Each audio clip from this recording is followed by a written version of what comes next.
हम लोग आज कार्बोहाइड्रेट का अध्ययन करेंगे। हाइड्रेट ऑफ कार्बन को कार्बोहाइड्रेट कहा जाता है, अर्थात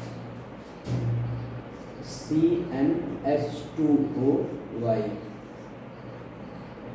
where N is equal to Y, like N is equal to 6 रख देते हैं तो C6H2O6 ओपन करेंगे तो ग्लूकोज C6H12O6 ग्लूकोज की संरचना बनाएंगे। ग्लूकोज की कार्बोहाइड्रेट परिभाषा अगर लिखना चाहेंगे तो लिखिए, ऐसे पॉलीहाइड्रोक्सिल्डिहाइड या कीटोन अथवा ऐसे यौगिक जिनका जल अपघटन कराने पर पॉलीहाइड्रोक्सिल्डिहाइड या कीटोन बनता है उसे कार्बोहाइड्रेट कहा जाता है। कार्बोहाइड्रेट मेनली कार्बोहाइड्रेट का वर्गीकरण, कार्बोहाइड्रेट का वर्गीकरण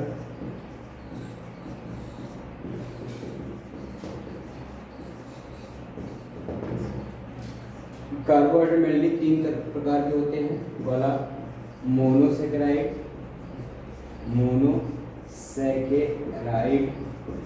दूसरा ओलिगोसेकेराइड,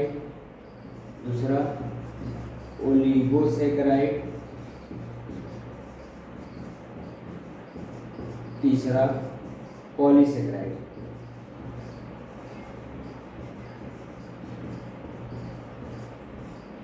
पहला हिंट डालेंगे मोनोसेकेराइड। मोनोसेकेराइड एक सरल कार्बोहाइड्रेट होते हैं जिनका जल अपघटन नहीं कराया जा सकता। इसमें कार्बन परमाणु की संख्या 6 से लेकर के परमाणु संख्या C3 से लेकर के C7 तक, कार्बन परमाणु संख्या 3 से लेकर के 7 तक हो सकती है। मोनोसेकेराइड कार्बोहाइड्रेट को क्रियात्मक समूह के आधार पर एल्डोज एंड कीटोज में बांटा गया है। यदि क्रियात्मक समूह एल्डिहाइड होगा तो उसे एल्डोज कहेंगे, और अगर क्रियात्मक समूह कीटोन होगा तो उसे कीटोज कहेंगे। एल्डिहाइड कार्बन संख्या के आधार पर इसको फर्दर बांटा गया है। कार्बन संख्या 3 होगी तो इसे ट्रायोज कहा जाता है। ट्रायोज 4 होगी तो टेट्रोज, 5 होगी तो पेंटोज, 6 होगा तो हेक्सोज। तो अगर 3 कार्बन होगा एल्डिहाइड होगा तो उसका नाम होता है एल्डोट्रायोज। कीटोन होगा तो कीटोट्रायोज।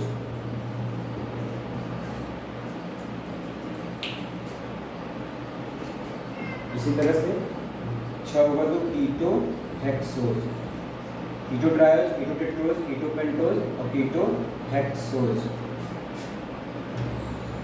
इनका एक सामान्य वर्गीकरण होता है।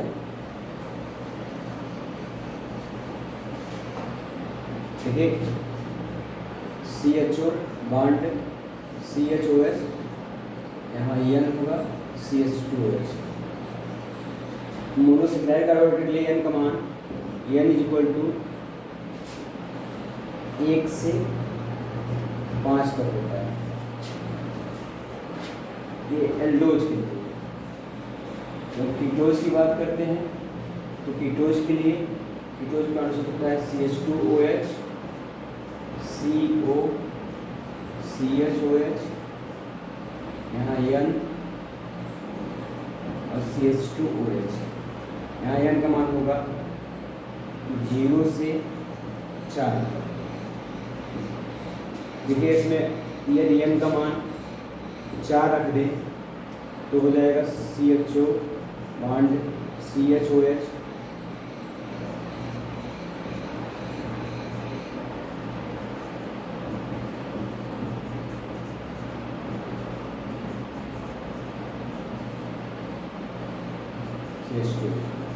ये अल्फा डी ग्लूकोज बन जाएगा। अल्फा डी ग्लूकोज यहाँ N बराबर अगर 3 रख दें तो CH2OH बॉन्ड CO बॉन्ड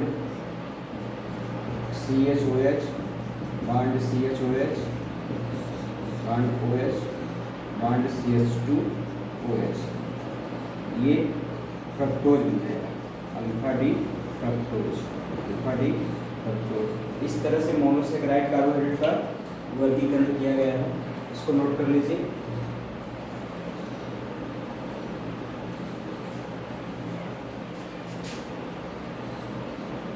तो हम लोग सबसे पहले अब डाइसेकेराइड देखते हैं। डाइसेकेराइड ऐसे कार्बोहाइड्रेट जिनका जल अपघटन कराने पर मोनोसेकेराइड के दो अणु प्राप्त होते हैं, उसे डाइसेकेराइड कहा जाता है। डाइसेकेराइड में दो है, तीन पढ़ना है, सुक्रोज, लैक्टोज, तीसरा है माल्टोज। तो सबसे पहला डालेंगे सुक्रोज।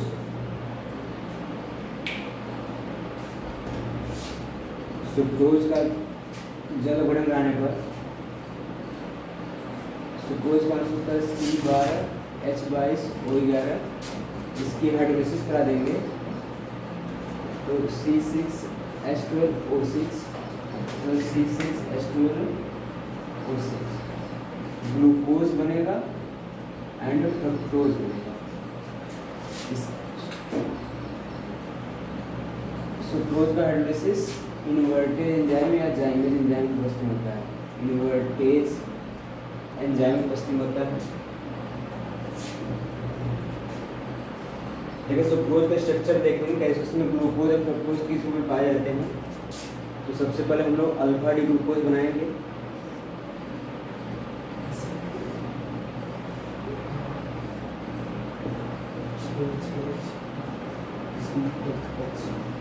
ये alpha D glucopyranose, alpha D glucopyranose.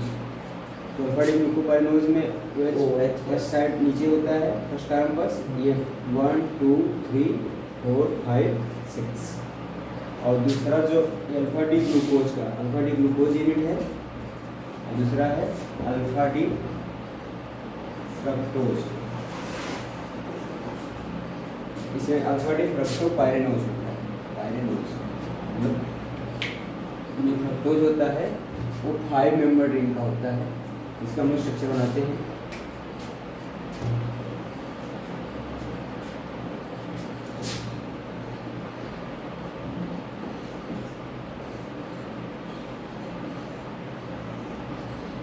Sucrose में अल्फा डी ग्लूकोज का C1 कार्बन फ्रक्टोज के C4 कार्बन से ग्लाइकोसिडिक लिंकेज द्वारा जुड़ता है।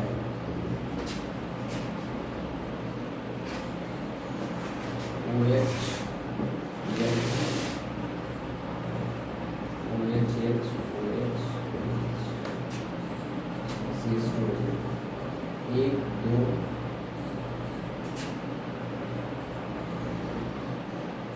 एक दो तीन चार पाँच, इस तरह से निकल करके बाहर आपस में स्टोर निकल जाएगा, तो आपस में लिंक हो जाएगा, तो अल्फा ग्लाइकोसिडिक लिंकेज बनाते हैं। लिंकेज इस तरह से, ये स्ट्रक्चर ऑफ सुक्रोज।